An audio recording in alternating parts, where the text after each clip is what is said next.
Hello guys, welcome back to Edunations with another video.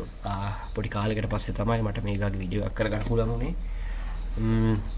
අද ඔයගොල්ලන්ට කියලා දෙන්න යන්නේ පොඩි paraphrasing tool එකක් ගැන. මේක ස්පෙෂලි මම මේ වීඩියෝ එක කරන්න බලාපොරොත්තු වෙන්නේ අපේ working කරන crowd එකට.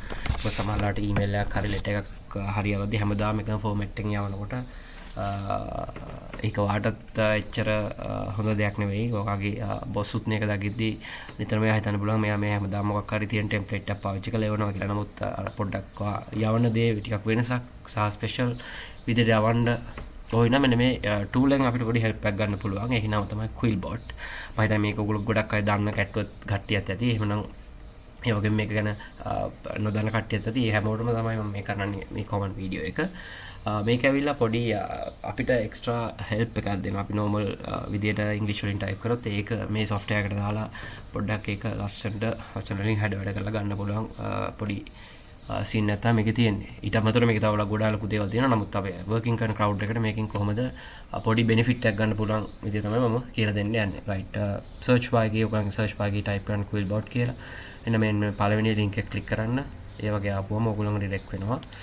මෙන්න මේ වගේ interface එකකට. එතකොට මේක ඉස්සෙල්ලම වාගේ Google Gmail එකෙන් log වෙන්න ඕනේ. එතකොට Gmail එක නැත්තම් free account එකක් හදාගෙන log වෙන්න පුළුවන්. ඒ හම්බුනාට පස්සේ මෙන්න මේකේ modes කීපයක් අපිට හම්බ වෙනවා. ඒ කියන්නේ standard, fluency, formal, simple කියන මේ වගේ විවිධ වශයෙන් තියෙන formats වගේක්. standard format එක සාමාන්‍ය විදිහටම අපිට inbuilt format එකක්.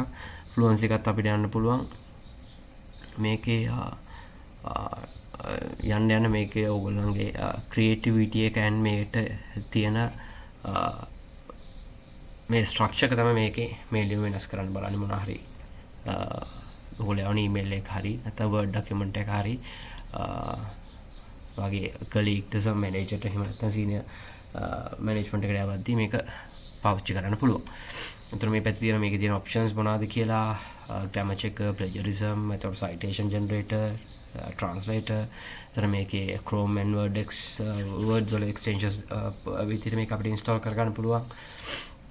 right වැඩි කතා නැතුව අපි type කරමු මොකක් හරි අපි හිතමු ඔයාලට ඉන්න වෙන්නේ නැහැ කියලා.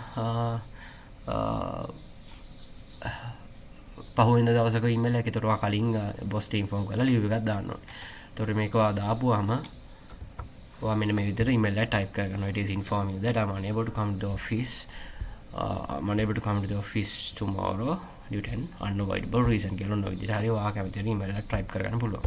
ඒ type කරලා මෙන්න මෙතන paraphrase කියන tool එක button එක click කරාම මේ පැත්තෙන් ඔයාලට create වෙනවා ඒ same email එක creative විදිහට. hello boss, it is letting you know that I have an unforeseen reason why I can't be at the workplace tomorrow. ඉතින් මේක ඔයගොල්ලන්ට ලස්සන විදිහට වෙනස් කරගන්න පුළුවන්.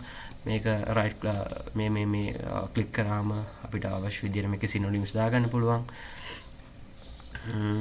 ඒ වගේ හදාගෙන පාවිච්චි කරන්න පුළුවන්. ඔයාලට මොන හරි notices දානවා නම් මේ වගේ general notice එක මේ පැත්තෙන් type කරලා මේක create කරලා බලන්න පුළුවන්. ඔයාලට මේක creative විදිහට කොහොමද ගන්න පුළුවන් කියලා. ඒ වගේ ගොඩාක් දේවල් වලට මේක පාවිච්චි කරන්න පුළුවන්. අපේ work කරන crowd එකට. මේක තමයි බේසික් අයිඩියා එක. මීට වඩා ඉතින් මේකේ තව දේවල් කරගන්න පුළුවන්. ඔයගොල්ලන් ප්‍රීමියම් account එකට යන්න පුළුවන් නම් ඉතින් ඒ වගේ දෙයකට යන්න නැතුව ඉස්සෙල්ලා මේ ස්ටෑන්ඩඩ් and fluency එකෙන් අපිට හොඳ වැඩක් ගන්නත් පුළුවන්. ඒකට පොඩ්ඩක් මේක ප්‍රැක්ටිස් කරලා අවුරුව තියෙන්න ඕනේ. එතකොට තමයි අපිට අර එදිනෙදා පාවිච්චි කරන emails වල අපි කොහොම කවුරු reach out කරාදී වෙන organisation එකක් එහෙම නැත්නම් වෙන competitor කෙනෙක් එහෙම නැත්නම් වෙන supplier කෙනෙක් එහෙම නැත්නම් අපි අලුත්ම customer කෙනෙක්ට මොකක් හරි message එකක් කරද්දී මේක මේ වගේ පොඩි දෙයකින් අපිට ටිකක් impact එකක් වෙනම impact එකක් ලොකු impact එකක් කරගන්න පුළුවන් ලස්සන විදිහට හදලා යවද්දී. ඒක තමයි ඔයගොල්ලොත් එක්ක share කරගන්න ඕනේ. හිතන ඔයගොල්ලන්ට මේක important වෙයි කියලා. එහෙනම් thank you.